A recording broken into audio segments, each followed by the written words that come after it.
Moteur ça tourne et action! Alors le film était pas loin de dépasser Thor Love and Thunder sur l'aspect humoristique.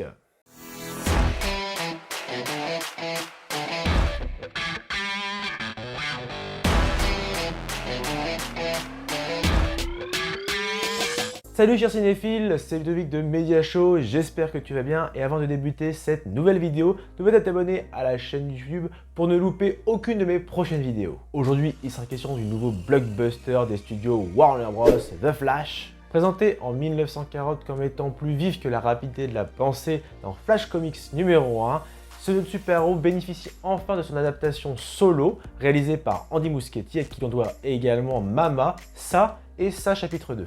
Un changement de registre pour le réalisateur argentin qui rejoint la famille du DC Extended Universe. Doté d'un budget de 220 millions de dollars, l'un des projets les plus chers de l'univers DC, qu'en est-il de ce long métrage? Verdict des précédents de cette nouvelle médiatique sans spoiler. Les éléments abordés dans cette vidéo se limitent à la bande-annonce du film. Encore marqué par la mort de sa mère et ne supportant plus l'injustice envers son père, Barry Allen décide d'utiliser ses pouvoirs pour remonter le temps et modifier son passé. Mais ses efforts pour sauver sa famille ne sont pas sans conséquences et Barry Allen se retrouve pris au piège dans une réalité où le général Zod est de retour menaçant de détruire la planète et où les super-héros ont disparu. Ayant bénéficié de quelques avant-premières aux États-Unis fin avril, The Flash a reçu de nombreux retours élogieux, notamment sur les interprétations habitées d'Ezra Miller et de Michael Keaton qui signe son grand retour dans Batman. De quoi rassurer un minimum les spectateurs sur ce projet qui a subi de nombreuses difficultés avant même sa sortie en salle, notamment les poursuites judiciaires de l'acteur principal. Le verdict est tombé, la réalisation d'Andy Muschietti n'est pas si catastrophique car ce blockbuster se regarde. En effet, sur la forme, le scénario proposé est divertissant avec une bonne introduction, il est bien rythmé, il est généreux sur les scènes d'action et sur les caméos, avec de jolies références aux précédents projets d'ici.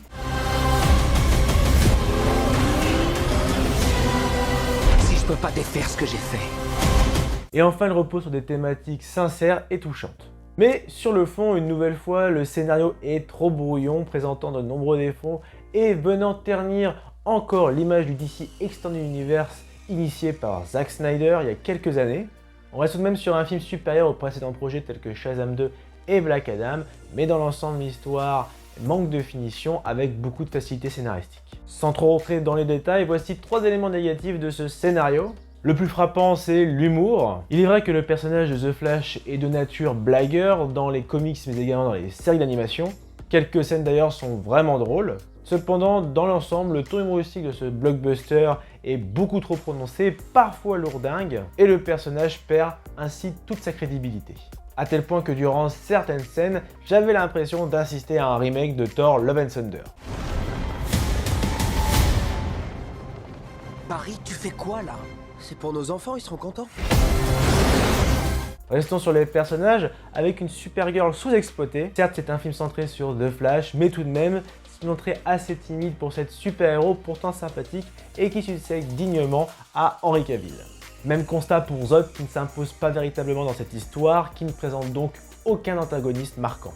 Enfin, dans sa globalité, il est difficile de cerner l'utilité et l'impact de ce film quant au devenir du DC Extended Universe, notamment avec cette scène post-générique ô combien sans intérêt. Et puis présenter le multivers DC tel un plat de spaghetti n'améliorera pas l'image de ce blockbuster. Malgré quelques idées de mise en scène, le film The Flash est une déception sur le plan visuel avec une avalanche d'effets spéciaux dont la finition est plus que douteuse. Peut-être une volonté du réalisateur quant à son style artistique, mais pour ma part, pas convaincante. Évidemment, tout n'est pas acheté, notamment la scène de combat final face à Zod et ses sbires, ou encore l'affrontement en Russie, mais il faut l'avouer que c'est bien la première fois ces dernières années que je vois un film de super-héros visuellement aussi immonde. Les costumes et les décors sont tout de même réussis. C'est d'ailleurs un plaisir de retrouver Michael Keaton avec tous ses gadgets et sa Batmobile, c'est vraiment cool. Enfin, la bande originale surfe sur la vague de la nostalgie et ce n'est pas déplaisant. Elle est entraînante et efficace. Enfin, The Flash bénéficie tout de même d'une belle distribution. L'idée n'étant de ne pas spoiler, je resterai sur les acteurs présentés durant la bande-annonce. Ezra Miller propose une interprétation honorable de ce super-héros. Son côté extraverti a parfois tendance à être agaçant. Je préfère quand même Grant Gustin dans la série. À ses côtés, Michael Keaton fait son grand retour avec beaucoup de réussite. Un vrai plaisir de le retrouver. Pour moi, la révélation de ce long métrage, c'est Sasha Calle, qui, malgré un personnage pas assez exploité, nous offre une belle interprétation de Supergirl. D'autres acteurs et actrices font leur apparition, mais je vous laisse bien évidemment la surprise.